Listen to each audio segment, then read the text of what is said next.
야, 이 엑스발 귀때기에 똥이 박혔나? 당장 차 안 빼. 화천의 가을 아침 맑고 차가운 공기를 찢고 나온 건 중년 남성의 짐승 같은 고함이었다. 육군 중령 황인철. 그의 목소리는 분노로 가득 차 있었다. 그는 지금 검은색 제네시스 G91대를 향해 삿대질을 하고 있었다. 이 새끼가 진짜 내가 누군지 몰라. 내 놈들 같은 하찮은 것들이 감히 내 길을 막아. 당장 차 빼. 차가운 유리창 뒤로 한 여군의 모습이 보였다. 화장기 없는 얼굴, 질끈 묶은 머리. 그 어떤 치장도 없었지만 뿜어져 나오는 위압감은 황중령의 고함 소리를 무색하게 할 만큼 강렬했다. 여군은 차에서 내리지 않은 채 조용히 그를 응시하고 있었다. 마치 사냥꾼이 먹잇감을 관찰하듯 싸늘하고 예리한 눈빛이었다. 황중령은 여군의 무표정한 얼굴에 오히려 더 큰 모욕감을 느꼈다. 그는 더 이상 참지 못하고 여군이 탄 채 바싹 다가섰다. 어이, 거기 어느 부대 소속인데 감히 길 한복판에서 길을 막아. 상관이 회의 들어가는데 늦으면 네가 책임질 건가? 내 놈들 같은 하찮은 것들이 감히 내 길을 막아선단 말이야. 그는 위협적으로 으르렁거렸다. 그때 여군이 천천히 문을 열고 내렸다. 그녀의 발이 땅에 닿는 순간 주변의 모든 소음이 사라진 듯 정적이 흘렀다. 그녀의 전투복 어깨에는 찬란하게 빛나는 2개의 별 소장 계급장이 달려 있었다. 황중령의 동공이 지진이라도 난 듯 격렬하게 흔들렸다. 그는 방금 자신이 꺼져라 라고 소리쳤던 상대가 다름 아닌 신임 사단장이라는 것을 깨달았다. 피가 싸늘하게 식는 것을 느꼈다. 등줄기를 타고 비 오듯 쏟아지는 식은땀이 전투복을 축축하게 적셨다. 그는 한 발짝 물러섰지만 이미 늦었다. 여군 안이 한지훈 소장의 시선은 얼음장처럼 차가웠고 그를 꿰뚫는 듯했다. 그녀의 입술이 천천히 열렸다. 황인철 중령. 귀관은 지금 군인으로서 기본적인 관찰력과 예의를 모두 상실한 것 같군. 그녀의 목소리는 나지막했지만 주변의 모든 소음을 압도하는 힘이 실려 있었다. 그의 머릿속은 하얗게 변했다. 변명이라도 하고 싶었지만 목소리가 나오지 않았다. 그는 그저 굳은 채로 서서 자신이 저지른 돌이킬 수 없는 실수를 뼈저리게 후회했다. 그가 평생 쌓아온 오만함과 권위가 단 한 번의 오판으로 무너져 내리는 순간이었다. 황중령의 심장이 발밑으로 곤두박질치는 것 같았다. 그는 뻣뻣하게 굳은 자세로 서서 방금 자신이 짓거린 모욕적인 말들이 마치 거대한 파도가 되어 자신을 덮치는 것을 느꼈다. 핏기가 사라진 얼굴 위로 식은땀이 비오듯 쏟아져 내렸다. 그의 눈에는 공포와 함께 믿을 수 없다는 감정이 뒤섞여 있었다. 사단장 여자가 그는 군 생활 내내 여성 지휘관에 대한 편견을 품고 있었다. 그에게 여군이란 잘해봐야 행정이나 보급 분야의 말단 간부 혹은 장식용 화초에 불과했다. 그런데 지금 그의 눈앞에 서 있는 이 여군은 2개의 별을 어깨에 달고 있었다. 그것은 오만함으로 가득 차 있던 그의 세계관을 산산조각 내는 망치와도 같았다. 그때 부대 안쪽에서 참모장인 박현수 대령이 거의 기어오는 듯한 속도로 달려왔다. 그의 얼굴은 사색이 되어 있었다. 당열 사단장님께 대하여 경례 박대령이 목이 터져라. 외치는 경례 구호는 황인철 중령의 귓가에 천둥처럼 울렸다. 위병소 근무자들은 물론 황중령 자신도 거의 반사적으로 거수 경례를 붙였다. 그의 팔은 납덩이라도 매단 것처럼 무겁게 느껴졌다. 그의 손은 미세하게 떨리고 있었다. 한지우는 박 대령의 경례를 가볍게 받은 뒤 여전히 굳어있는 황인철 중령에게 시선을 고정했다. 그녀의 눈빛은 그가 평생 겪어보지 못한 종류의 것이었다. 분노나 경멸이 아닌 마치 썩어가는 사물을 바라보는 듯한 차가운 냉철함이 서려 있었다. 귀관의 소속과 직책 성명을 다시 한번 말해보라. 황중령은 목이 메어 제대로 된 목소리가 나오지 않았다.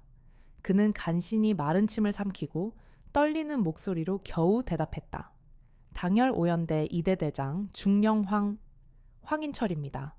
그의 목소리는 파도에 휩쓸린 갈대처럼 심하게 떨리고 있었다. 좋다. 황중령. 오늘 귀관 덕분에 우리 7사단의 첫인상을 아주 강렬하게 받게 된 것 같군.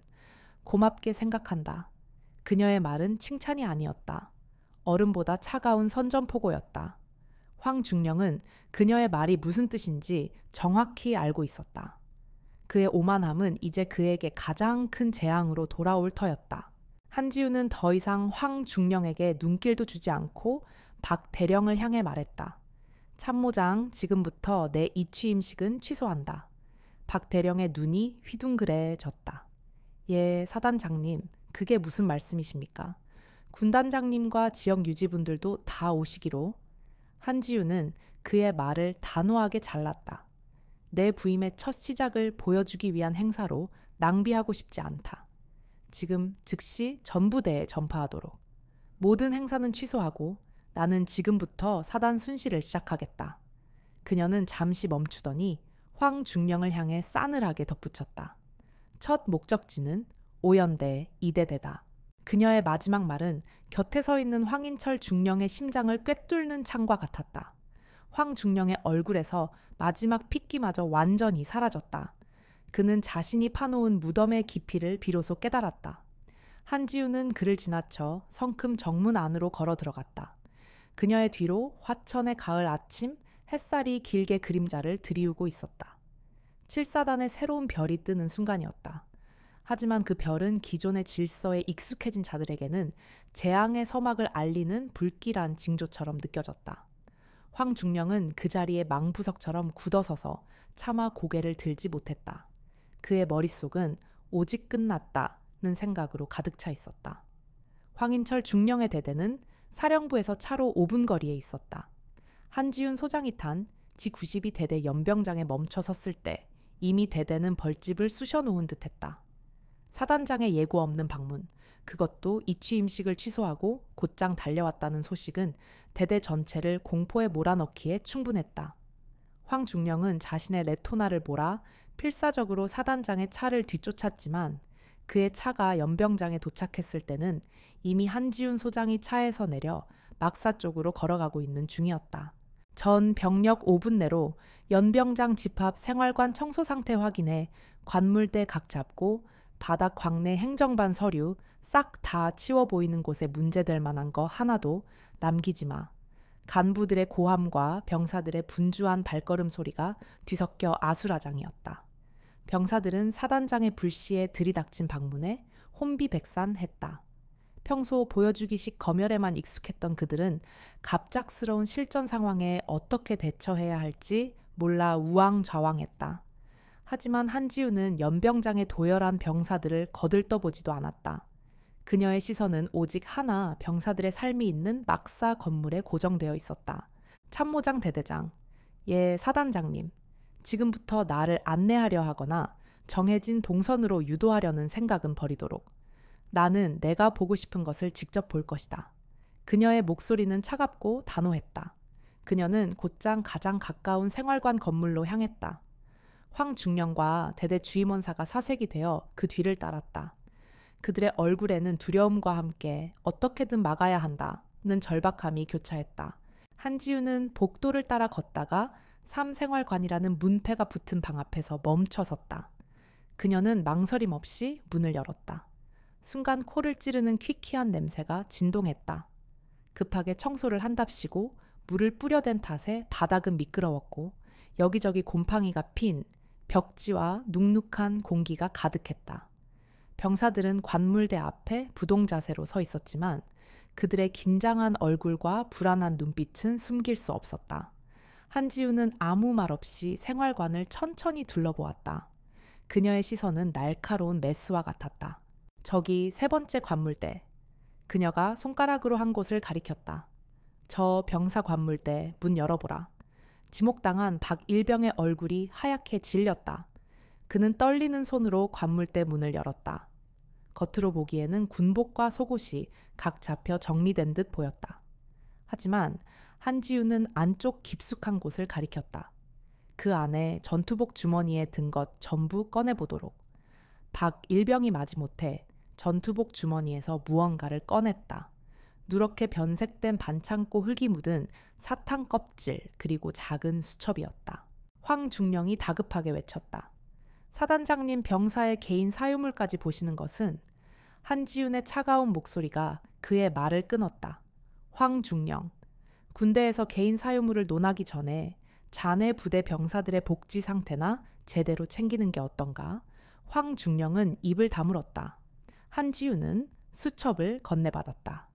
그곳에는 날짜와 함께 짧은 메모들이 빼곡히 적혀 있었다. 3월 2일, 무릎 통증으로 의무실 가고 싶다고 보고했으나 꾀병이라며 묵살당함. 5월 10일, 행보관님이 개인 바틸 도와주고 오라고 함. 저녁 점호 빠짐. 6월 20일, 유류고 김하사가 자기채 부대 기름 넣는 것을 목격함. 무서워서 말 못함. 수첩을 넘기는 한지훈의 표정은 점점 더 굳어갔다. 그녀는 수첩을 덮고 박일병에게 돌려주었다. 고맙다. 용기가 필요했을 텐데. 그녀는 박일병의 어깨를 가볍게 두드려 주었다. 그 작은 행동에 박일병의 눈시울이 붉어졌다. 한지훈은 생활관 구석에 놓인 청소 도구함으로 걸어갔다. 문을 열자 부러진 빗자루와 썩어가는 걸레가 아무렇게나 처박혀 있었다. 참모장, 이게 우리 7사단 장병들이 생활하는 공간의 현주소다. 보이는가 송구합니다. 한지훈은 생활관을 나와 복도를 걸었다. 깨진 타일과 누런 물때가 가득한 화장실을 지나 복도 끝에 있는 사이버 지식 정보방 문 앞에 섰다. 문은 굳게 닫혀 있었다.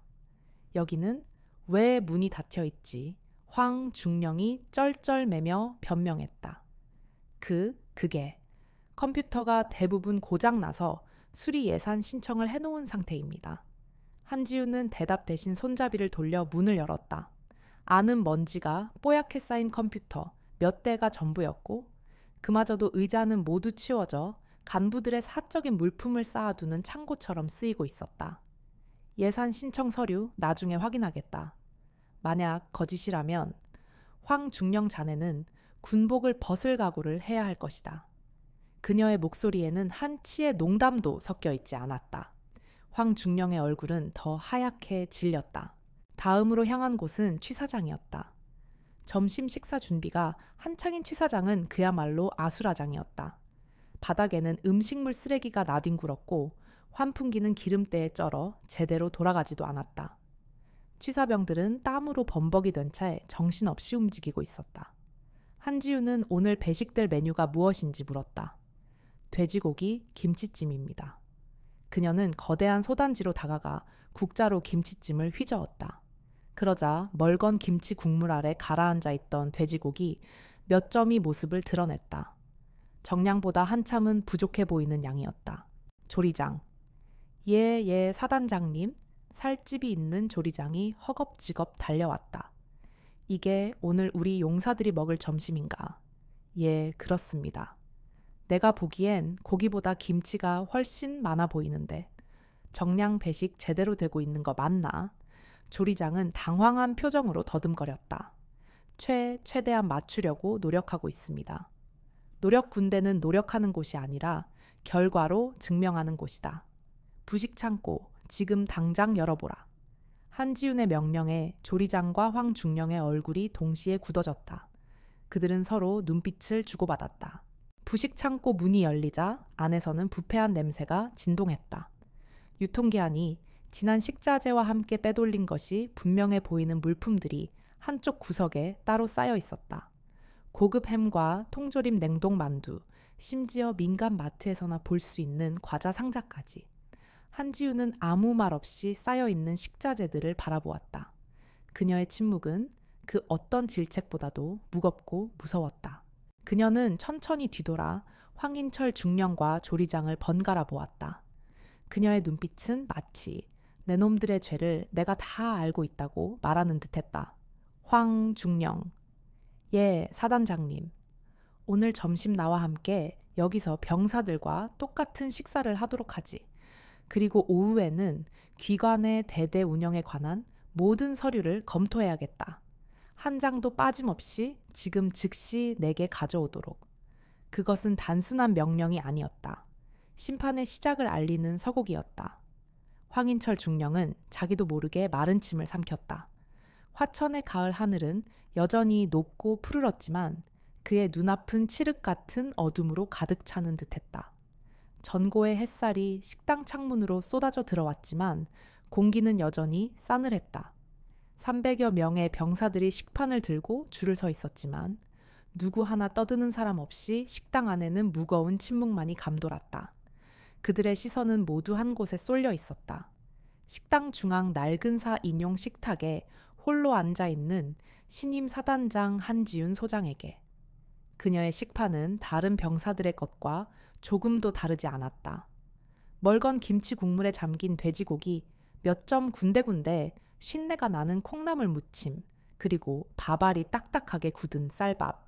그녀는 마치 최고급 레스토랑의 코스 요리를 대하듯 천천히 그리고 꼼꼼히 음식을 맛보았다. 그녀의 맞은편 황인철 중령은 앉은 자리가 가시방석이었다. 그는 숟가락을 들 생각도 못하고 안절부절 못하며 한지윤의 눈치만 살폈다. 땀이 등을 타고 흘러 전투복을 축축하게 적셨다. 식당의 모든 병사들이 자신을 비웃고 있을 거라는 생각에 얼굴이 화끈거렸다. 평소 같으면 고기를 한 점이라도 더 챙겨 먹었을 그가 지금은 단 한 숟가락도 뜨지 못하고 있었다. 한지윤은 밥을 반쯤 먹었을까 조용히 숟가락을 내려놓았다. 그리고는 식사를 하고 있는 병사들을 향해 고개를 돌렸다. 그녀의 시선이 한 테이블에 머물렀다. 아침에 생활관에서 마주쳤던 수첩의 주인 박일병이 속한 테이블이었다. 그녀는 자리에서 일어나 식판을 들고 그 테이블로 향했다. 갑작스러운 사단장의 움직임에 테이블에 앉아있던 병사들은 거의 경기를 일으킬 뻔했다. 그들은 허둥지둥 일어나 부동자세로 경례를 붙이려 했다. 앉아라. 한지윤의 나지막한 말에 병사들은 엉어주춤 자리에 앉았다. 그녀는 빈자리에 자연스럽게 앉으며 식판을 내려놓았다. 식사 중에 미안하다. 그냥 같이 먹고 싶어서 왔다. 너무나 평범한 말이었지만 그 말의 무게는 결코 가볍지 않았다. 대한민국 육군소장이 일개 병사들의 식탁에 앉아 식사를 함께하는 모습은 그들이 군 생활을 하는 동안 상상조차 해본 적 없는 일이었다. 다들 밥은 먹을 만한가? 그녀의 질문에 아무도 선뜻 대답하지 못했다. 모두들 고개를 숙인 채 밥그릇만 쳐다볼 뿐이었다. 어색한 침묵이 흘렀다. 한지윤은 피식 웃었다. 하긴 맛있습니다 라고 대답하면 거짓말이겠지. 나도 먹어보니 알겠다. 이건 솔직히 군견에게 줘도 외면할 수준이군. 그녀의 직설적인 유머에 병사들의 어깨에서 힘이 조금 빠졌다. 몇몇이 저도 모르게 피식 웃음을 터뜨렸다. 그 모습을 본 한지윤이 박일병을 보며 물었다. 박일병, 아까 보니 무릎이 안 좋아 보이던데? 훈련 받는데 지장은 없나? 괜찮습니다. 괜찮은 사람 표정이 아닌데. 솔직하게 말해봐라. 사단장이 해결해 줄 수 있는 문제일 수도 있지 않나. 그녀의 따뜻하지만 단호한 눈빛에 박일병은 한참을 망설였다. 그는 힐끗 황중령 쪽을 쳐다보았다. 황중령은 이쪽을 보지 않는 척했지만 온 신경이 곤두서 있는 것이 역력했다. 박일병은 주먹을 꽉 쥐었다. 여기서 말하지 않으면 아무것도 바뀌지 않을 것이라는 생각이 들었다. 그는 떨리는 목소리로 입을 열었다. 만성적인 활액 난겸 진단을 받았습니다. 하지만 의무대에서는 매번 진통제만 처방해주고 대대에서는 훈련 열애를 시켜주지 않았습니다. 꾀병 부린다는 소리를 들을까봐 더는 아프다고 말할 수 없었습니다. 그의 말은 떨렸지만 내용은 분명했다. 박일병의 용기 있는 고백의 옆에 있던 다른 병사도 입을 열었다. 저는 아버지가 위독하셔서 청원 휴가를 신청했는데 부대 사정이 바쁘다는 이유로 반려당했습니다. 결국 아버님 임종을 지키지 못했습니다. 그 병사의 눈에는 눈물이 그렁그렁 맺혔다. 하나둘씩 병사들의 목소리가 터져 나왔다. 보급품이 제대로 지급되지 않는 문제, 간부들의 사적인 지시, 불합리한 작업 동원과 외박 통제까지. 그들의 이야기는 지난 몇 년간 골마 터지기 직전이었던 이 대대의 실상을 적나라하게 보여주는 증언이었다. 한지윤은 그들의 말을 하나도 놓치지 않고 묵묵히 들었다. 그녀는 공감의 말을 건네거나 섣부른 약속을 하지 않았다. 그저 그들의 눈을 마주하고 그들의 고통을 온전히 받아들이고 있다는 것을 온몸으로 보여주었다. 식사가 끝날 무렵 한지우는 자리에서 일어났다. 너희들의 이야기를 들으러 온 것이다. 용기 내줘서 고맙다. 오늘 너희들이 한 이야기는 절대 불이익으로 돌아가지 않을 것이다. 내가 이 사단장 계급장을 걸고 약속하지. 그녀는 식판을 직접 들고 잔반 처리장으로 향했다. 그 모습을 식당에 있던 모든 병사들이 숨죽여 지켜보고 있었다. 그들의 눈에는 더 이상 두려움이 아닌 희미한 기대감과 희망의 빛이 서려 있었다. 대대장실의 공기는 무겁게 가라앉아 있었다. 방 한가운데 놓인 커다란 회의용 테이블 위에는 황인철 중령이 급하게 챙겨온 각종 서류들이 산더미처럼 쌓여 있었다. 유류 수불장 훈련 결과 보고서 장비 정비 기록 인원 및 보급 관련 서류까지 대대 운영의 모든 것이 그곳에 있었다. 한지훈 사단장은 안경을 쓴 채 흐트러짐도 없는 자세로 서류를 한 장 한 장 넘기고 있었다. 그녀의 옆에는 참모장 박현수 대령과 사단 본부에서 급히 호출된 감찰 참모 송치훈 중령이 배석했다. 황인철 중령은 방구석에 초조하게 서서 그 모습을 지켜볼 뿐이었다. 감찰 참모, 이 대대 분기별 유류 소모량을 최근 2년간의 사단 평균과 비교해 분석해봐. 한지훈의 지시에 송 중령이 노트북을 두드리며 빠르게 데이터를 분석했다. 보고 드립니다. 이 대대의 코일 트럭 1, 대당 월평균 유류 소모량이 사단 평균 대비 18%가량 높게 책정되어 있습니다. 특히 주말 및 휴일 유류 소모량이 비정상적으로 높게 기록된 경우가 빈번합니다. 훈련도 없는 주말에 기름을 그렇게 많이 썼다는 건가? 한지훈은 유류 수불대장과 차량 운행 일지를 나란히 놓고 비교하기 시작했다. 그녀의 손가락이 한 지점에서 멈췄다. 황중령, 이 날짜 좀 보지. 4월 15일 토요일.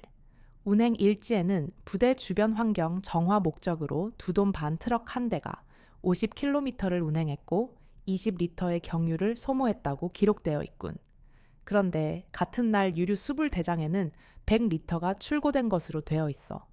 나머지 80리터는 어디로 증발했나? 황중령의 얼굴이 창백해졌다. 그게 아마 기록상의 착오인 것 같습니다. 행정병이 실수. 한지우는 코웃음을 쳤다. 이런 실수가 지난 6달간 12번이나 반복됐더군. 증발한 기름만 모아도 드럼통 하나는 채우겠어. 이게 정말 단순한 실수로 보이나? 그녀는 더 이상 답변을 기다리지 않고 다음 서류 뭉치로 손을 옮겼다. 다음은 전투력 측정 결과 보고서였다. 서류상으로 이 대대는 사단 내에서 최상위권의 전투력을 자랑하고 있었다. 특히 개인화기 사격과 20km 완정 운장 급속 행군 기록은 타의 추종을 불허할 정도였다. 참모장, 이 대대 병력 현황 보고서와 지난 분기 전투력 측정 당시 실제 참가 인원 명단을 대조해 보도록. 박 대령이 서류들을 대조하며 미간을 찌푸렸다. 사단장님, 이상합니다. 명단이 일치하지 않습니다. 전투력 측정 당시 의무대 입실자와 휴가자를 제외하고도 총원 312명 중 27명이 기록에 누락되어 있습니다. 한지우는 고개를 끄덕였다. 당연히 누락됐겠지. 있지도 않은 병력이니까. 소위 말하는 인원 뻥튀기 아닌가. 열외 인원이 많아 기록이 저조할 것 같으니 아예 측정에 참가하지 않은 우수 병력의 과거 기록을 짜깁기해서 허위 보고서를 만든 게지. 안 그런가? 황중령, 황인철은 온몸을 부들부들 떨며 변명했다. 사실과 다릅니다. 부대 명예를 위해 한지훈이 자리에서 벌떡 일어섰다. 그녀가 책상을 손으로 내리치자 서류 더미가 얕게 흔들렸다. 병사들에게 썩은 밥을 먹이고 아픈 병사를 꾀병 환자로 만들고 나라의 기름을 빼돌리는 게 자네가 말하는 군대의 명예인가? 썩어빠진 장부 따위로 만들어진 허울뿐인 명예가 우리 7사단의 명예를 얼마나 더럽히고 있는지 정녕 모른단 말인가? 그녀의 서슬 퍼런 질책에 방 안의 모든 이들이 숨을 죽였다. 한지우는 마지막으로 탄약고 재고 현황 서류를 집어들었다. 그녀의 눈이 가늘어졌다. K2 소총 예광탄 500발. 실물과 장부상 재고가 일치하지 않는다. 이건 변명의 여지가 없는 실탄 유출이다. 황중령 자네는 지금 단순한 비위 행위를 넘어 군의 근간을 뒤흔드는 중범죄를 저지른 거야. 황인철 중령은 다리에 힘이 풀린 듯 휘청거렸다. 그는 결국 바닥에 주저앉듯 무너졌다. 사단장님, 한 번만 기회를 주십시오. 제가 다 책임지고 바로잡겠습니다. 부탁드립니다. 그는 비굴하게 애원하기 시작했다. 하지만 한지윤의 눈빛은 흔들림이 없었다. 그녀는 자신의 전투복 어깨에 달린 별을 가리켰다. 황인철 중령, 이 별의 무게가 얼마만큼인지 아는가? 이건 단순히 나 개인의 명예가 아니다. 내가 지휘하는 7사단 용사 1만여, 명의 목숨과 그 가족의 신뢰, 그리고 국민이 우리 군에 부여한 책임의 무게다. 나는 그 무게를 배신할 수 없다. 그녀는 싸늘한 목소리로 최종 결정을 내렸다. 감찰 참모. 예, 사단장님. 지금 즉시 황인철 중령을 오연대 이대대장 직위에서 해제한다. 대대 지휘권은 연대 참모장에게 임시 이관하도록, 그리고 황중령의 신병을 확보하여 사단 감찰부로 이송. 오늘부로 정식 수사에 착수하라. 그의 개인 무실과 관사를 포함한 모든 관련 장소를 압수수색하고 관련된 모든 인원들을 소환해 한 점 의혹 없이 진상을 규명하도록. 알겠습니다. 그리고 참모장. 네. 내일 오전 9시 사단 사령부 대강당에서 전 장교 긴급 지휘관 회의를 소집한다. 연관급 이상 장교는 전원 예외 없이 참석이다. 내가 우리 7사단 장교들에게 하고 싶은 이야기가 아주 많다. 한지윤은 마지막으로 무너져 있는 황인철 중령을 차갑게 내려다보았다. 그녀의 눈빛 속에는 분노나 경멸이 아닌 썩은 부위를 도려내는 외과 의사의 냉철함만이 존재했다. 7사단의 아픈 환부를 그녀는 이제 막 도려내기 시작한 것이었다. 다음 날 오전 9시 7사단의 심장부인 칠성회관 대강당은 이례적인 긴장감으로 가득 찼다. 강당을 가득 메운 200여 명의 연관급 장교들은 저마다 딱딱하게 굳은 표정으로 자리를 지키고 있었다. 소령부터 대령까지 7사단의 허리와 두뇌를 책임지는 지휘관과 참모들이었다. 그들의 어깨에 달린 계급장만큼이나 무거운 침묵이 강당을 짓눌렀다. 어젯밤 오연대 이대장 황인철 중령이 정격 직위 해제 및 구속 수사를 받게 되었다는 소식은 전 광석화처럼 사단 전체로 퍼져나갔다. 그것은 단순한 인사 조치가 아니었다. 고요한 호수에 떨어진 거대한 바위였고 그 파문은 모든 지휘관의 발밑을 적시고 있었다. 그들은 수군거렸다. 목소리는 낮췄지만 그 안의 내용은 날카로웠다. 취임식도 생략하고 대대장부터 날려버리다니. 보통 분이 아니야. 황중령이 평소 행실이 좋지 않았던 건 사실이지만 이건 너무 과격한 거 아닌가? 부대 안정부터 생각해야지. 여군 사단장이라 간 큰 코 다치겠어. 긍정적인 기대보다는 새로운 권력자에 대한 불안과 경계심이 지배적인 분위기였다. 특히 관행이라는 이름 아래 크고 작은 비위를 저질러 온 이들에게 한지윤의 등장은 재앙의 서막과도 같았다. 정확히 9시 정각. 강당 뒷문이 열리고 한지윤 사단장이 모습을 드러냈다. 참모장 박현수 대령과 비서실장이 그녀의 뒤를 따랐다. 강당의 모든 장교들이 일제히 자리에서 일어나 칼 같은 거수 경례를 붙였다. 당열, 우렁찬 경례 구호가 강당을 울렸다. 한지윤은 연단 앞에서 그들의 경례를 받은 뒤 모두 앉아 라는 간결한 지시와 함께 연단 위로 올라섰다. 그녀의 손에는 어떤 서류나 원고도 들려있지 않았다. 그녀는 잠시 강당을 가득 메운 장교들의 얼굴을 하나하나 천천히 훑어보았다. 그 시선에는 압도적인 권위가 실려 있어 누구도 감히 그녀와 눈을 마주치지 못하고 고개를 숙였다. 마침내 그녀가 입을 열었다. 그녀의 목소리는 마이크를 타고 강당 전체에 명료하게 울려 퍼졌다. 오늘 이 자리에 모인 이유를 다들 알고 있을 거라 생각한다. 어제 나는 오연대 이대장 황인철 중령을 직위 해제하고 감찰부의 구속 수사를 지시했다. 서두는 직설적이었다. 변명도 서론도 없었다. 그의 죄목은 다양하다. 군수품 횡령 허위 보고, 직권 남용 부하들에 대한 가혹 행위, 더 심각한 문제들도 수사 과정에서 드러날 것이다. 하지만 오늘 내가 여러분과 이야기하고 싶은 것은 황중령 한 사람의 비리가 아니다. 나는 그가 어떻게 그런 죄를 저지르면서도 버젓이 대대장 자리를 유지할 수 있었는지 그 구조적인 문제에 대해 이야기하고 싶다. 장교들 사이에서 미미한 동요가 일었다. 나는 어제 이대대에서 두 종류의 군대를 보았다. 하나는 서류 속에 존재하는 군대다. 그 군대는 전원 특급 체력을 갖추고 백발백중의 사격 실력을 뽐내며 장비는 늘 최상의 상태를 유지한다. 보고서 상으로는 완벽한 특급 전투부대다. 하지만 내가 직접 본 또 다른 군대는 현실의 군대였다. 병사들은 썩은 밥을 먹고 있었고 아픈 몸을 이끌고 훈련에 내몰렸으며 간부들의 사적인 용무에 동원되고 있었다. 장비는 녹슬었고 기름은 빼돌려졌으며 탄약의 행방은 묘했다. 그녀는 잠시 말을 멈추고 다시 한번 장교들을 응시했다. 여러분에게 묻겠다. 우리가 만들어야 할 군대는 서류상의 군대인가? 아니면 현실의 군대인가? 상급 지휘관에게 칭찬받기 위한 보고서 한 장이 혹한의 철책선에서 경계 근무를 서는 우리 병사의 목숨보다 더 중요한가? 아무도 대답하지 못했다. 그것은 수사적인 질문이 아니라 그들의 양심을 찌르는 칼날 같은 질문이었다. 한지우는 단상에서 한 걸음 앞으로 다가섰다. 나는 오늘부로 우리 7사단에서 서류상의 군대를 완전히 몰아낼 것을 선포한다. 앞으로 내게 허위 보고 조작된 통계 부풀려진 성과를 가져오는 지휘관은 그 누구든 용서하지 않을 것이다.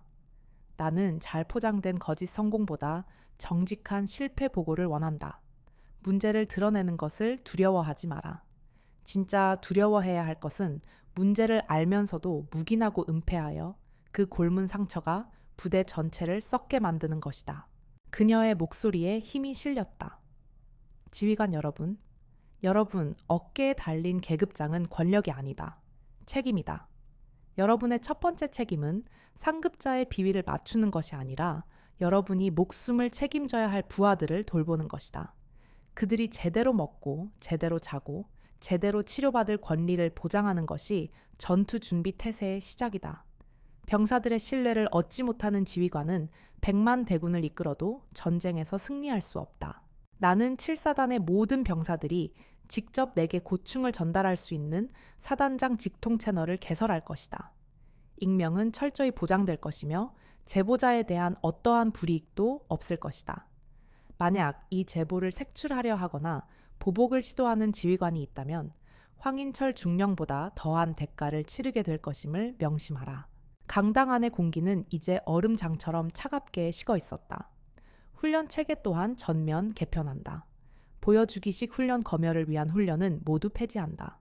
실제 전장 상황에서 병사들의 생존성을 높이고 즉각적으로 전투 기술을 발휘할 수 있는 실전적 훈련에 집중할 것이다. 주말에 간부들이 병사들을 사적인 용무로 동원하는 행위 역시 엄단하겠다. 병사들의 휴식은 권리이며 이 권리를 침해하는 것은 부대의 전투력을 갉아먹는 이적 행위로 간주하겠다. 한지우는 연단에서 한 걸음 앞으로 나왔다. 마치 모든 장교들과 눈을 맞추려는 듯 나는 여러분에게 기회를 주려고 이 자리를 마련했다. 과거의 잘못된 관행을 끊고 나와 함께 새로운 7사단을 만들 기회다.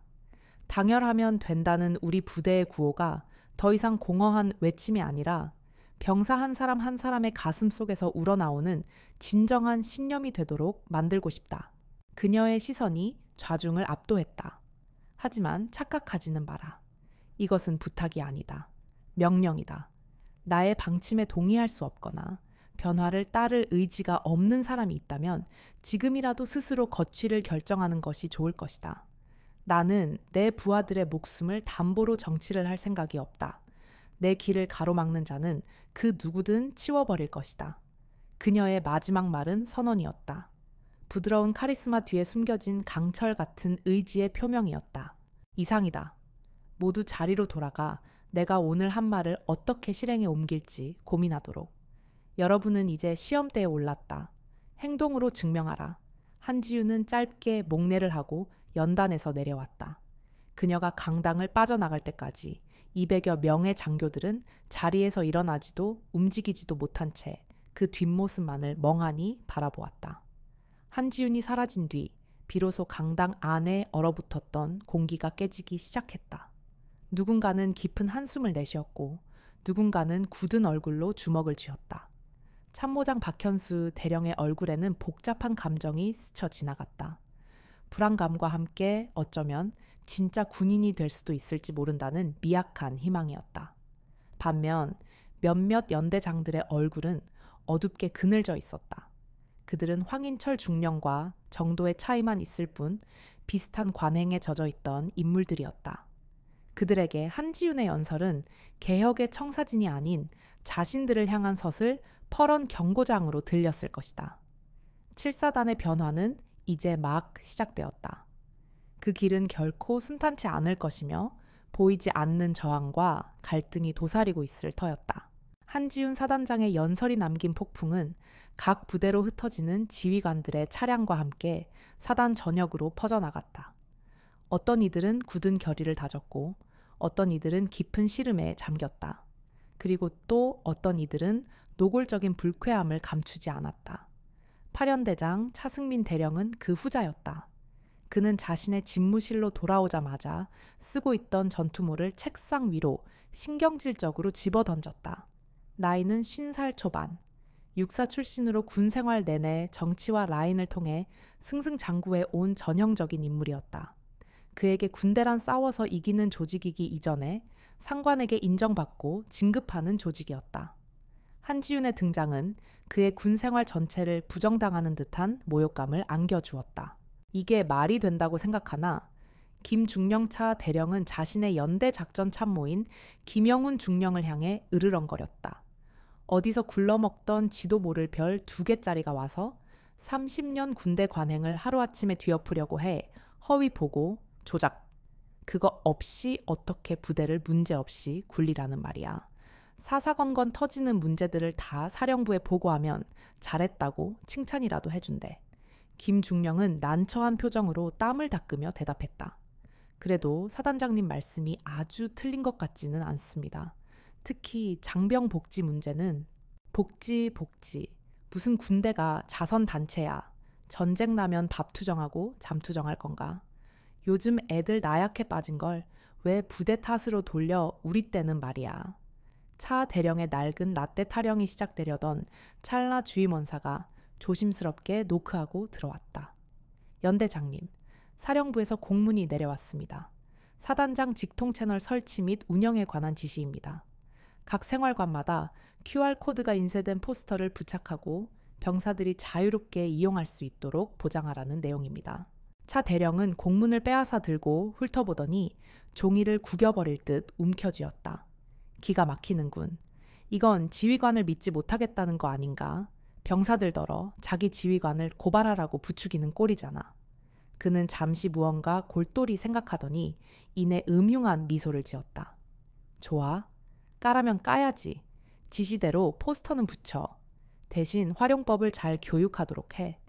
우리 연대 병사들은 쓸데없는 일로 사단장님 심기 불편하게 해드리는 일 없도록 분별력 있게 행동해야 한다고 말이야. 무슨 말인지 알겠지, 주임원사. 알겠습니다.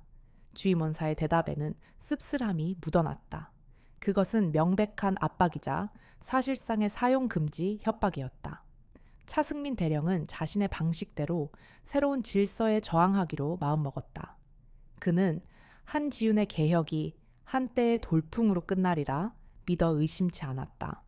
변화는 가장 낮은 곳에서부터 시작되었다. 황인철 중령이 사라진 이대대에는 연대 참모장이 임시 대대장으로 부임했고 사단 감찰부의 조사가 진행되는 동안 부대는 놀라울 정도의 속도로 안정을 되찾아갔다. 가장 먼저 달라진 것은 밥이었다. 식당에는 늘 따뜻한 김이 피어올랐고 국그릇에는 건더기가 풍성했다. 정량의 고기가 배식되었고 신선한 채소로 만든 반찬이 식판을 채웠다. 병사들은 더 이상 식사 시간을 불쾌한 의무로 여기지 않았다.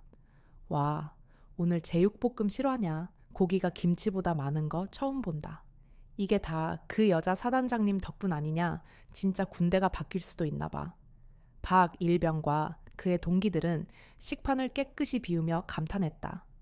그들의 얼굴에는 군 입대 후 처음으로 만족이라는 표정이 떠올라 있었다. 변화는 생활관에서도 일어났다. 사단장 지시 후 단 며칠 만에 보급관이 직접 생활관을 방문해 파손된 타일과 곰팡이 핀 벽지를 수리할 계획을 설명했다. 잡초만 무성하던 사이버 지식 정보방에는 신형 컴퓨터 몇 대가 새로 들어왔고 병사들은 정해진 시간에 자유롭게 이용할 수 있게 되었다.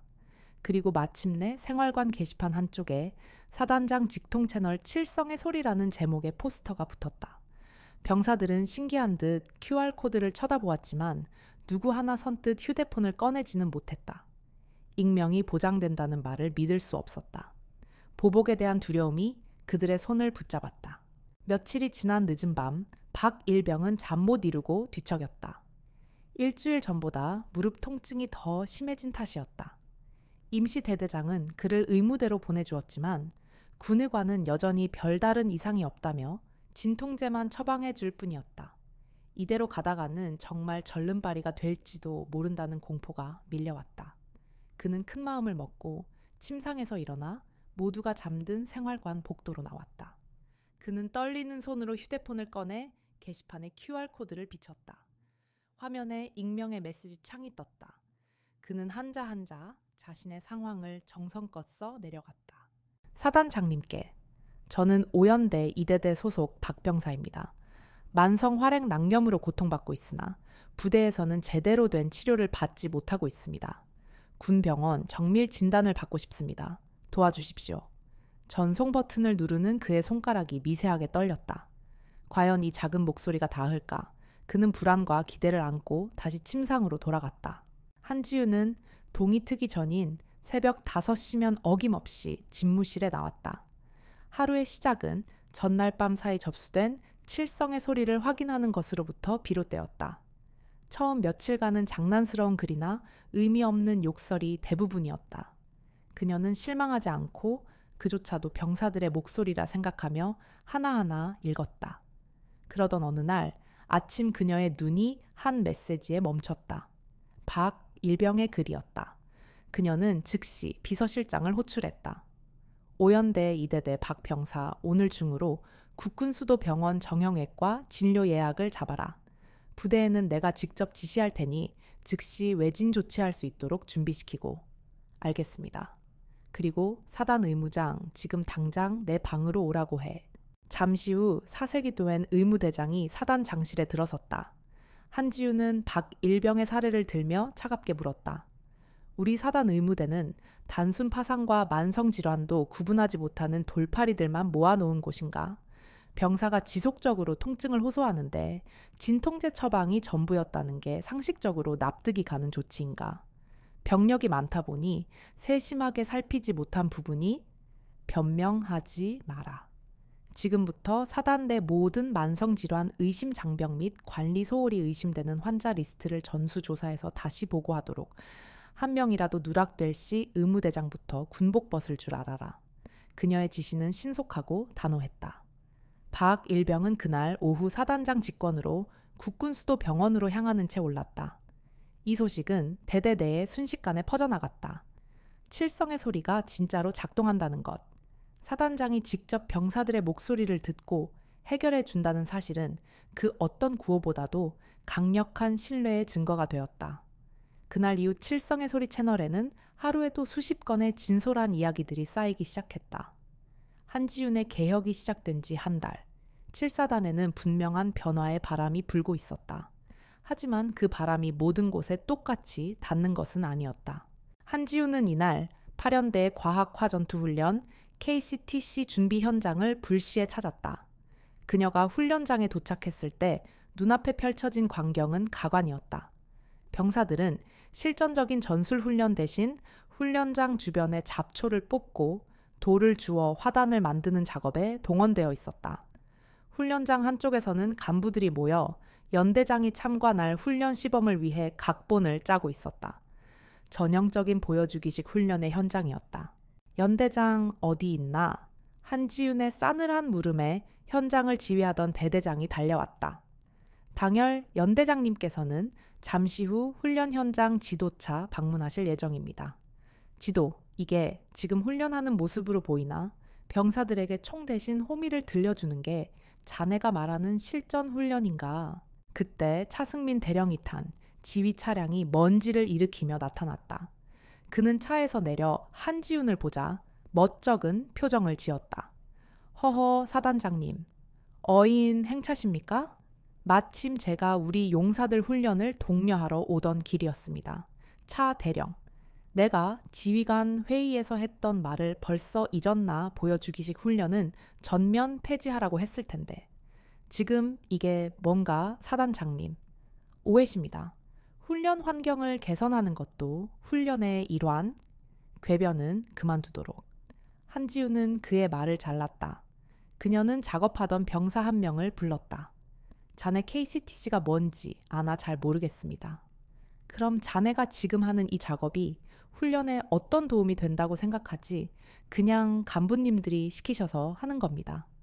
병사의 솔직한 대답은 차 대령의 뺨을 후려치는 것과 같았다. 한지우는 한심하다는 듯 차 대령을 쳐다보았다. 차 대령, 자네 부대는 아직도 서류 속에서만 싸우고 있군. 내일 연대 전투력 측정 평가를 다시 실시하겠다.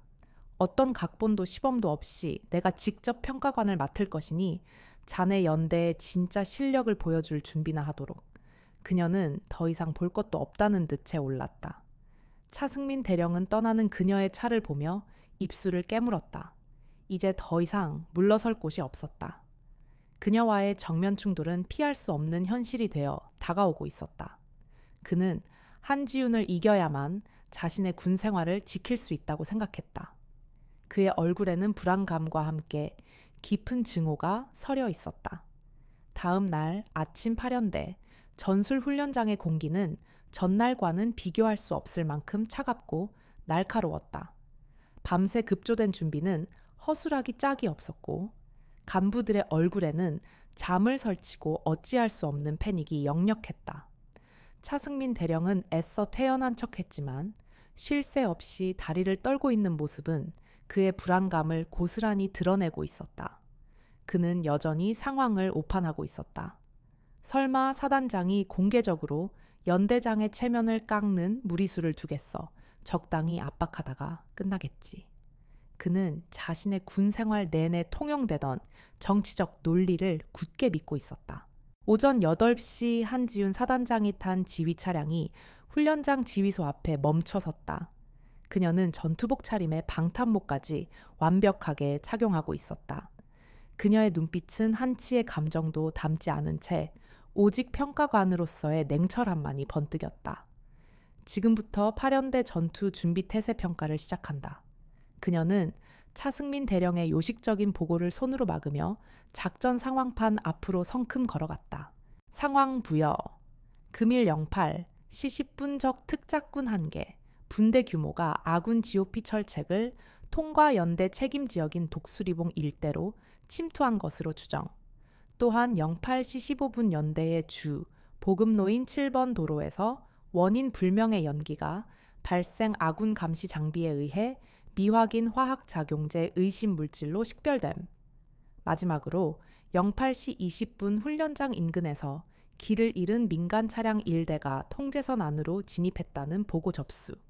연대장은 즉시 상황을 조치하고 예하 부대에 임무를 하달하라. 평가 시작. 차승민 대령의 머릿속이 하얗게 변했다. 이것은 그가 예상했던 단순한 전투 준비 태세의 점검이 아니었다. 세 가지의 복합적인 상황이 동시에 터지는 지휘관의 두뇌를 시험하는 최악의 시나리오였다. 적, 특작군, 화생방 민간인 보호. 어느 것 하나 소홀히 할 수 없는 문제들이었다. 그의 이마에서 식은땀이 흘러내렸다. 그는 당황한 나머지 가장 익숙하고 가장 보여주기 좋은 카드부터 꺼내 들었다. 작전 참모 즉시 1대대 명령 하달. 전 병력 완전 무장 후 독수리봉 일대 포위망을 형성하라고 지시해 수색 중대도 투입하고. 그의 첫 명령은 치명적인 실수였다. 연대장, 한지훈의 날카로운 목소리가 지휘소 전체를 울렸다. 주 보급로가 화학 공격으로 오염됐을 가능성이 있는데 예하 부대 방호 조치나 우회로 확보 명령도 없이 병력부터 투입하는 건가? 적 특작군을 잡기 전에 자네 부하들을 먼저 독가스 구덩이로 밀어 넣을 셈인가? 그녀는 말을 이었다. 화생방 지원대에 즉시 제독 조치를 지시하라. 민간인 차량은 어떻게 할 건가? 적 특작군이 민간인을 인질로 삼을 가능성은 고려하지 않나. 자네 작전 계획에는 아군과 민간인의 생명보다 적을 섬멸하는 전과가 더 우선인가? 한지훈의 조목조목 이어지는 지적에 차 대령은 아무런 대답도 하지 못했다. 그의 머릿속은 이미 엉망으로 뒤엉켜 있었다. 지휘관이 흔들리자 지휘 체계 전체가 마비되기 시작했다. 명령은 뒤죽박죽 하달되었다.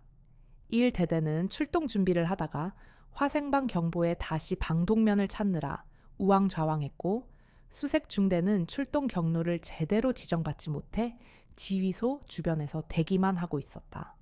통신망에는 의미 없는 보고와 고성이 오갔다. 총성 한 발 울리지 않았지만 파련대는 이미 내부에서부터 무너져 내리고 있었다. 한지훈은 차승민 대령의 혼란스러운 모습을 차가운 눈으로 지켜보았다. 그에게 기회를 줬지만 그는 자신의 안일함과 낡은 관행의 틀에서 한 발짝도 벗어나지 못했다.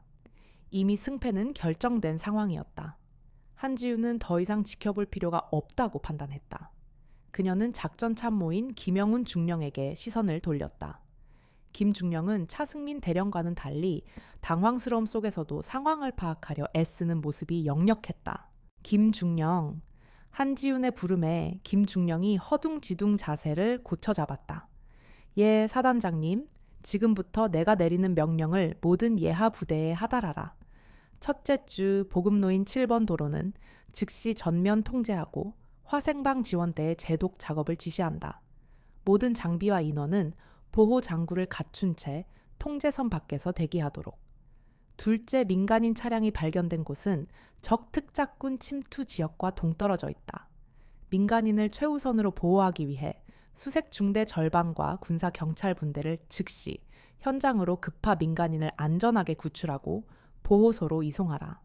셋째 적 특작군으로 추정되는 1개 분대는 독수리봉 일대 지형을 가장 잘 아는 일, 대대 3중대를 투입 포위가 아닌 차단 위주로 작전을 펼치도록. 사단 직할 특공대 1개 분대도 지원 투입하겠다. 임무는 적 섬멸이 아닌 생포다. 한지훈의 명령은 물 흐르듯 명료하고 신속했다. 복잡하게 얽혀있던 상황이 거짓말처럼 정돈되기 시작했다. 김영훈 중령은 떨리는 손으로 그녀의 지시를 받아 적어나갔다. 그의 눈에는 놀라움과 함께 존경의 빛이 서려 있었다. 바로 이것이 진정한 지휘관의 모습이었다. 곁에 서 있던 차승민 대령의 얼굴은 이제 완전히 백지가 되어 있었다. 그는 자신이 방금 들은 명령들을 도저히 이해할 수 없다는 표정이었다. 그의 머릿속은 오직 왜 민간인이 먼저인가, 왜 선멸이 아닌 생포인가 라는 질문으로 가득 차 있었다. 그것은 그가 평생 배워온 군대의 논리와는 전혀 다른 것이었다. 한지훈은 무성의를 들고 직접 예하 부대와 교신하기 시작했다. 그녀의 목소리는 카리스마 넘치고 단호했다. 7성 7중대 현재 위치 보고 적 특작군 차단선을 형성하라. 섣불리 교전하지 말고 내가 직접 현장에 도착할 때까지 대기하라. 그녀의 직접적인 지휘에 병사들의 움직임은 달라지기 시작했다. 그들은 더 이상 혼란스러워하지 않고 일사불란하게 움직이기 시작했다. 지휘관에 대한 신뢰가 부대의 전투력을 어떻게 향상시키는지를 눈앞에서 보여주는 생생한 증거였다. 잠시 후 한지훈은 무정의를 내려놓고 차승민 대령을 향해 돌아섰다. 그녀의 눈빛은 이제 어떠한 감정도 담겨있지 않은 결정을 내린 지휘관의 차가운 눈빛이었다.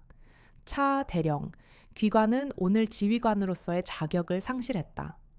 복잡한 상황이 발생했을 때 귀관은 가장 기본적인 원칙인 아군과 민간인의 생명을 보호하라는 것을 망각하고 오직 전과만을 생각했다.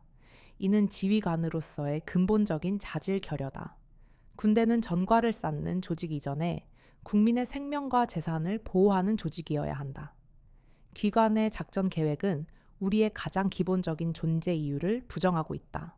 차승민 대령은 아무 말도 하지 못했다. 그의 입술은 가늘게 떨리고 있었다. 참모장, 예, 사단장님. 지금부터 파련대 지휘권을 참모장에게 임시 이관한다. 차승민 대령의 신병은 내가 직접 데려가겠다. 모든 공식적인 직무에서 해제하고 사단으로 복귀할 것을 명령한다. 알겠습니다. 박대령의 목소리는 미세하게 떨리고 있었지만 그의 표정은 담담했다. 이 상황을 예상하고 있었던 것처럼. 한지우는 차승민 대령을 지나쳐 자신의 지휘 차량으로 향했다. 그녀는 마지막으로 차 대령에게 한마디를 던졌다. 이것이 우리 7사단이 나아갈 길이다. 귀관이 우리와 함께 갈 수 없다면 나는 귀관을 더 이상 우리와 함께 데려갈 수 없다. 차승민 대령은 그 자리에 만견자실한 표정으로 굳어서 있었다. 그가 평생 쌓아온 권력과 오만함의 탑이 단 하루 만에 산산조각 나는 순간이었다. 그에게 남은 것은 아무것도 없었다. 차승민 대령이 탄 지휘 차량이 사단 사령부로 향하는 동안 그의 머릿속은 혼란으로 가득 차 있었다. 그는 방금 일어난 일이 현실이라고 믿을 수 없었다. 어떻게 단 하루 만에? 그는 평생을 오로지 진급과 권력을 위해 살아왔다. 상관의 비위를 맞추고 부하들을 적절히 이용하며 서류상으로 완벽한 부대를 만들어내는 것이 그의 성공 방정식이었다. 한지우는 그 모든 것을 단숨에 부정했다. 그녀는 그가 쌓아온 탑을 무너뜨리고 그 자리에 오직 실력과 책임감만을 기준으로 하는 새로운 질서를 세우고 있었다. 그는 자신의 군 생활 전체가 송두리째 부정당하는 듯한 굴욕감에 몸서리쳤다. 한편 8연대의 연병장에는 새로운 시작을 알리는 전고의 태양이 뜨겁게 내리쬐고 있었다. 차승민 대령이 떠난 후 한지우는 8연대 3대 대장이었던 이정훈 중령을 앞으로 불렀다. 그는 아까의 혼란 속에서도 유일하게 침착하게 자신의 대대를 지휘해 부분적으로나마 상황에 대처하려 노력했던 인물이었다. 그는 한지훈이 부르는 소리에 놀라 얼떨떨한 표정으로 그녀 앞에 섰다. 이정훈 중령, 예 사단장님, 금일부로 귀관을 8연대장 직무대리로 임명한다. 그의 눈이 휘둥그레졌다. 주변의 모든 장교들도 충격과 경애가 뒤섞인 눈으로 그 광경을 바라보았다. 하견, 지연군 생활 평판 따위는 전혀 고려되지 않은 오직 실력과 능력만으로 이루어진 파격적인 인사였다. 나는 귀관의 하견, 지연군 생활 평판 따위는 모른다. 하지만 오늘 귀관이 혼란 속에서도 부하들을 살리기 위해 고군분투하는 모습을 보았다. 내게는 그것으로 충분하다. 한지우는 이정훈 중령의 어깨를 잡았다. 무너진 연대를 다시 세워라. 보여주기 위한 군대가 아니라 싸워서 이기는 군대를 만들어라. 필요한 모든 지원과 권한은 내가 보장하겠다. 할 수 있겠나 이정훈 중령은 잠시 말을 잇지 못했다. 그는 벅차오르는 감정과 어깨를 짓누르는 책임감의 무게를 동시에 느끼며 목이 메인 목소리로 외쳤다. 명 받들겠습니다. 사단장님께서 주신 기회에 목숨을 걸고 완수하겠습니다. 그의 우렁찬 목소리가 연병장에 울려 퍼졌다. 다른 장교들은 충격과 경애가 뒤섞인 눈으로 그 광경을 바라보았다. 파벌과 인맥이 아닌 오직 실력과 책임감으로 지휘관이 발탁되는 모습. 그들에게는 너무나도 낯선, 그러나 너무나도 당연한 광경이었다. 한지우는 자신의 채 오르기 전 마지막으로 8연대 장교들을 향해 말했다. 7사단의 지휘관은 오직 하나의 기준으로 평가받을 것이다. 바로 전사인가 아닌가. 각자의 자리에서 스스로를 증명하라. 차가 떠나자 8연대 연병장에는 새로운 시작을 알리는 전고의 태양만이 뜨겁게 내리쬐고 있었다. 7사단에서 가장 완고했던 저항의 축이 무너져 내렸다. 이제 진짜 개혁의 파도가 사단 전체를 휩쓸기 시작할 것이었다. 한지우는 차창 밖으로 무너진 8연대의 모습을 물끄러미 바라보았다. 그녀의 심장은 차가웠지만 그 차가움은 오직 군대의 골문 상처를 도려내기 위한 외과 의사의 냉철함이었다. 그녀는 멈추지 않을 것이었다. 그녀의 길을 가로막는 자는 그 누구든 어떤 권력을 가졌든 모두 제거될 것이다. 세월은 부대의 묵은 때를 씻어내고 계절은 산천의 빛깔을 바꾸었다. 한지훈이 7사단에 부임한 지 석 달째 화천의 산하는 순백의 전투복을 입은 듯 눈으로 뒤덮였다. 맹렬한 기세로 계곡을 핥히고 지나가는 칼바람은 혹한이라는 단어의 의미를 온몸으로 증명하고 있었다. 그 혹한의 심장부에서 7사단의 동계 전술 훈련이 한창이었다. 그러나 훈련의 풍경은 예전과 완전히 달라져 있었다. 눈을 가로지르는 병사들의 방한 장비는 최신형이었고 안면 마스크 위로 드러난 눈빛에는 피로보다 훈련에 몰입한 팽팽한 긴장감이 서려 있었다. 더 이상 보여주기 위해 길가에 도열하거나 높은 분들 눈에 잘 띄는 곳에서 허장성세를 부리는 부대는 없었다.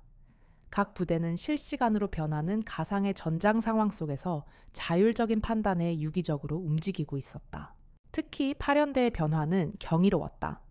연대장 직무대리를 맡은 이정훈 중령의 지휘 아래 8연대는 가장 효율적이고 창의적인 전술을 선보였다. 그는 지휘소에 틀어박혀 명령만 내리는 대신 직접 K-21 장갑차를 타고 최전선에서 부하들과 함께 호흡하며 상황을 지휘했다. 그가 돌격을 외치자 병사들은 주저없이 함성을 지르며 눈밭을 박차고 뛰어나갔다. 그것은 공포에 의한 복종이 아닌 신뢰에서 비롯된 용기였다. 훈련장 한편 따뜻한 김이 피어오르는 야전 취사 트레일러에서 갓 조리된 달곰탕이 배식되고 있었다. 한지윤이 부임 직후 가장 먼저 개선한 야전 급식 시스템이었다. 그녀는 꽁꽁 언 전투 식량 대신 혹한 속에서 훈련하는 병사들에게 반드시 따뜻한 식사를 제공해야 한다고 못 박았다. 이야, 훈련소에서 먹던 짬밥이랑 차원이 다르네. 사단장님 오고 나서 진짜 살 만난다니까. 밥심으로라도 싸우겠다, 진짜. 병사들은 꽁꽁 언 손을 녹이며 뜨거운 국물을 들이켰다. 그들의 얼굴에 번지는 온기는 단순히 국물의 온기만은 아니었다.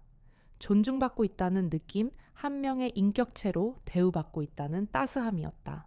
한지우는 멀찍이 서 그 모습을 흐뭇하게 바라보고 있었다. 그녀의 곁에선 박현수 참모장이 보고했다. 사단장님 전부대 훈련 목표 초과 달성했습니다. 특히 부상자 발생률이 전년 대비 80% 이상 감소했습니다. 철저한 사전 안전 점검과 개선된 보급 덕분인 것 같습니다. 잘했어, 참모장. 군대는 무조건 돌격하는 군대가 아니라 살아남아 임무를 완수하는 군대야. 명심하도록. 그녀의 말에 박대령은 진심에서 우러나온 존경심을 담아 고개를 숙였다. 박일병은 이제 병장이 되었다. 그는 더 이상 통증 때문에 밤잠을 설치지 않았다. 사단장의 배려로 국군 수도병원에서 정밀 진단을 받은 그는 성공적으로 수술을 마치고 건강을 회복했다. 그의 관물대 한쪽에는 이제 통증 일지가 아닌 전역 후의 계획을 적은 작은 수첩이 놓여 있었다. 생활관은 따뜻했다. 고장났던 난방기는 최신형으로 교체되었고 창문에는 방풍 비닐이 꼼꼼하게 붙어 있었다. 칠성의 소리 게시판은 이제 불만, 접수처가 아닌 정책 제안 게시판처럼 활용되고 있었다. 분대장님, 이번 주말에 체력 단련실 기구 배치 좀 바꾸는 게 어떻겠습니까? 공간 활용이 비효율적인 것 같습니다. 오, 좋은 생각인데 그거 한번 정식으로 건의해보자. 두려움 없이 의견을 내고 그 의견이 합리적이면 수용되는 문화. 그것은 한지윤이 뿌린 신뢰라는 씨앗이 맺은 가장 달콤한 열매였다. 그날 저녁 TV 저녁 뉴스에 익숙한 얼굴이 비쳤다. 황인철 전 중령과 차승민 전 대령을 포함한 육군 간부들의 비리를 수사한 결과가 발표되는 뉴스였다. 그들의 죄상이 낱낱이 공개되고 군사법원에서 중형이 선고되었다는 소식이었다. 황 중령은 유류 횡령 및 공금 유용 허위 보고죄로 징역 5년을 차 대령은 지휘관으로서의 임무 태만과 사적 유용 직무 유기죄로 징역 3년을 선고받았다. 뉴스를 보던 병사들은 조용히 채널을 돌렸다. 그들에게 그들은 더 이상 관심의 대상이 아니었다. 그들의 군대는 이미 앞으로 나아가고 있었기 때문이다. 그해 겨울 화천에는 50년 만에 기록적인 폭설이 쏟아졌다. 하룻밤 사이에 1미터가 넘는 눈이 쌓여 사단 책임 지역의 모든 도로가 마비되었다.